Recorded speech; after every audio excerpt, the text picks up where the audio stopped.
What is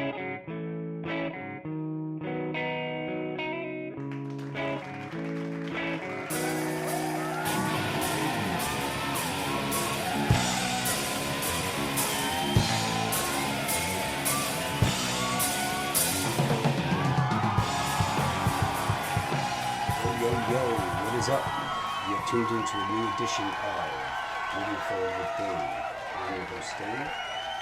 Today, we're going to talk about a couple of things. We got Caitlyn Jenner running for governor of California as a Republican.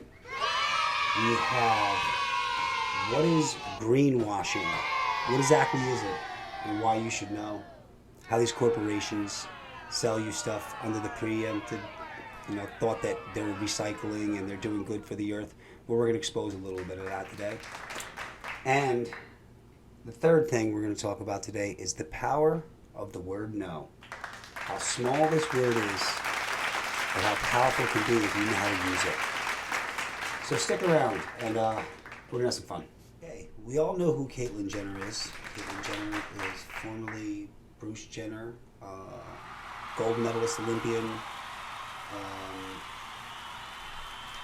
decathlon, I believe. I might be mistaken. We'll check on that.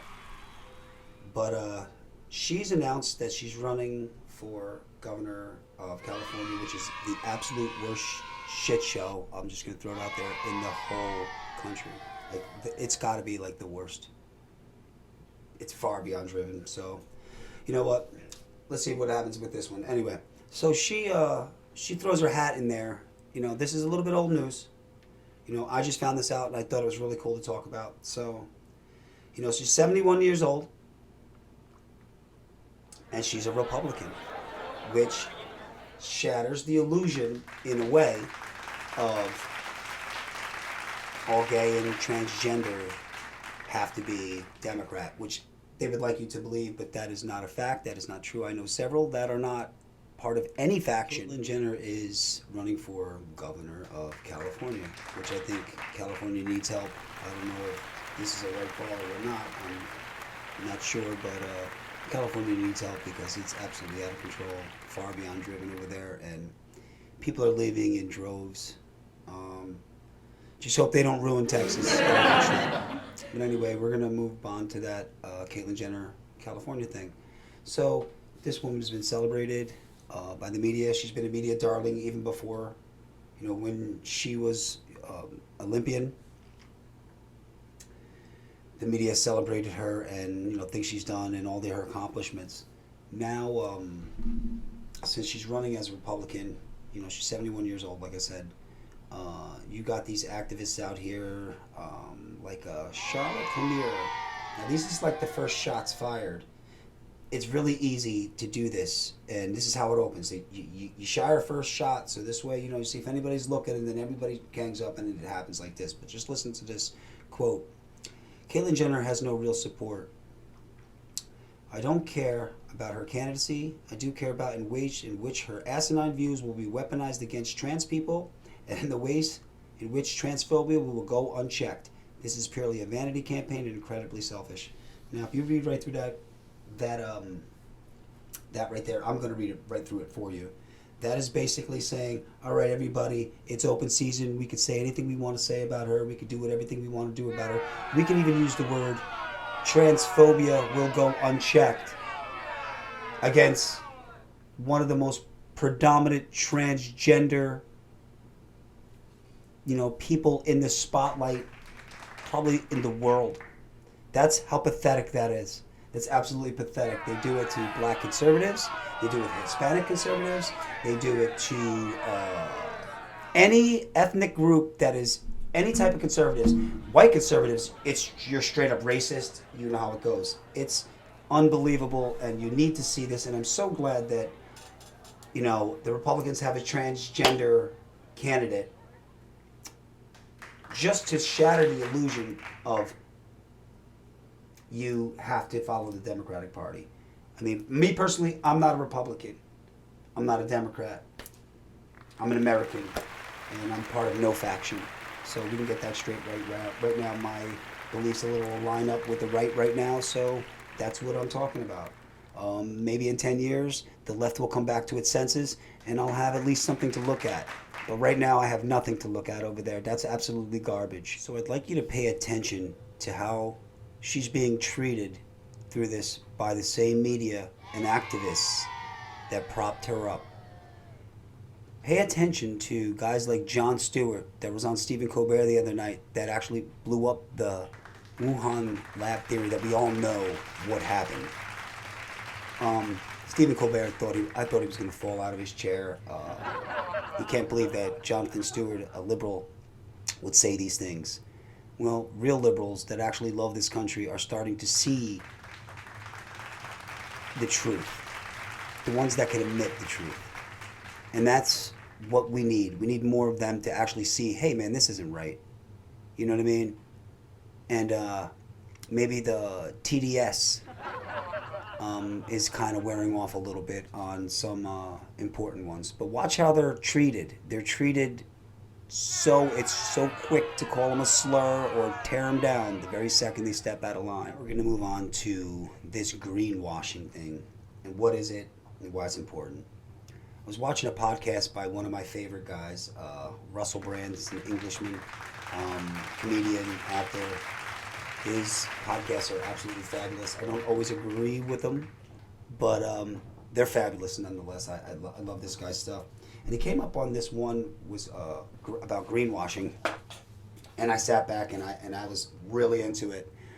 You know, greenwashing by definition is disinformation dismantled by an organization so as to present an environmentally responsible public image. That's like, you know, the Poland Spring bottles, the plastic bottles with the trees on it. You know, you have trees that you're trying to save the earth, but the plastic bottle is destroying the earth. Well, that's a wonderful example of greenwashing. Companies like Amazon that say, oh, we're going to lower our carbon footprint by 2035, while they're making deals with ExxonMobil and, BP offshore stuff. These things, I'll show you a couple of these things. They'll come up right over here somewhere. And I'll show you a couple of those things, some of those documents. Also, companies, you know, they're standing there in front of the tree, you know, telling you with the earpiece on, and the guy's walking back and forth and goes, Amazon has done this for the environment, has done that for the environment, and by 2025 or 2027, we're going to do this and we're going to do that. Okay, Amazon, I feel so bad about the environment. I'm home washing my little bottles. I'm washing them. I'm recycling because, you know, I can use this bottle again. Now, the guy next door to me is doing that. You're the one that has caused the problem. You and corporations like you. You keep making them and providing the bottle.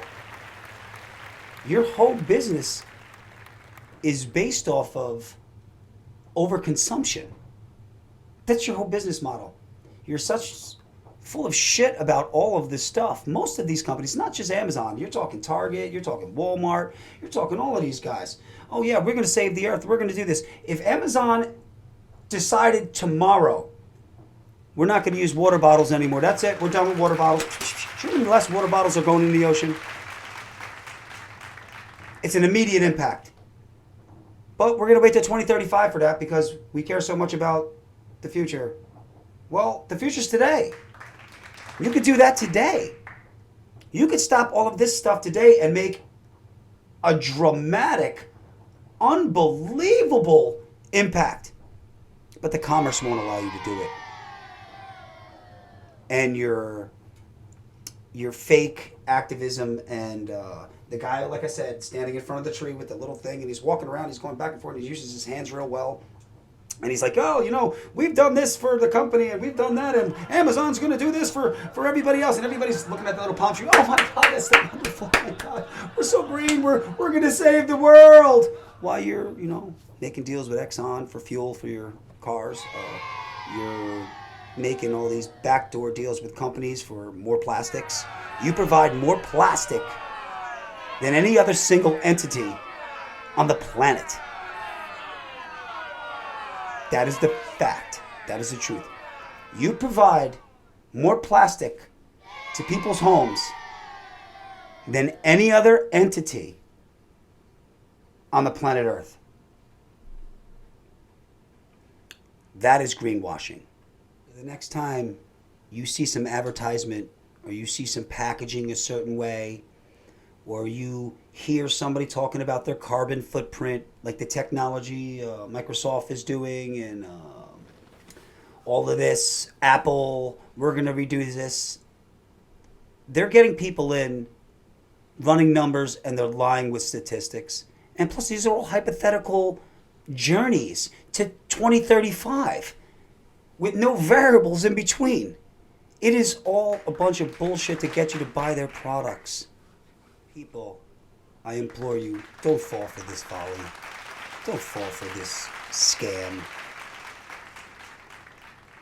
I mean, I don't know what you can do about it, but don't sit back and prop these people up. They're garbage. They're sitting on top of the world food chain, looking down on us peasants, throwing scraps at us. While you're washing your little plastic bottle at home, they're producing 50,000 more. Garbage. Hot garbage. Now on to my favorite of the three topics today. The power of the word no. The word no is so small. It's just 2 letters. But it's so strong when used in the right way. When you're asking somebody, hey, do you want to go to the mall with me today? Nah. Well, do you want to go, you want to go do this or you want to go do that? Nah. I mean, that's a way to use the word no. But that's not the strong way to use the word no. You got somebody's asking you, hey Dave, you got any money you can lend me? You already know this person really isn't going to give you this money back. But you're a good person, and you're sitting back and you go, well, let me see what I got, and let me, I don't know, maybe I can't, maybe, I don't know. At that moment, the power of the word no is unreal for you. It's liberating. You say the word no right there, like, no, man, I can't help you. Oh, why? You don't need an excuse. No. Bro, no, I don't have it. That's it. Use the word no. You do it 2 and 3 and 4 times, it becomes so easy for things that you don't want to do. I'm not saying use the word no to be, nasty and say, oh, nah, I don't want to do that, nah. No, use it when it's something that, you don't want to do something. Say no. Rather than go and do it half-ass or oh God, I'm dreading this. I told this person I was going to come over here tonight. Jesus Christ, why did I say that? You should have just said no. Because it has power in the word no. The word no gives you your dignity back in a way, because you're not a phony saying, oh, well, maybe. You know the answer's no. Just say it. It's so liberating when you say that. Yo, can I have a cigarette? No. I only have 20 of them and 19 other ones are mine. You're not being an asshole. Those are yours. You don't want to give the cigarette away. You don't have to make an excuse for giving the cigarette away. The answer is no. I find that if you use it 3 times in those situations like that, it becomes liberating. So I'm asking everybody to give a shot. Next time somebody asks you to, something that you already know you don't want to do, you know it, or you don't want that to happen, just say no. Don't give them the maybe or I can't or try to caress their feelings. You're doing yourself a disservice and you're doing the person a disservice. Just say, righty no. Then. Thank you for tuning in to another edition of Moving Forward with Dave. It's been real. If you like what's going on in this channel, please like, subscribe, share, comment, turn somebody on to me. It would be awesome. I appreciate it. And as always, remember, only in the truth can we move forward. Take care of yourself, people. Peace out.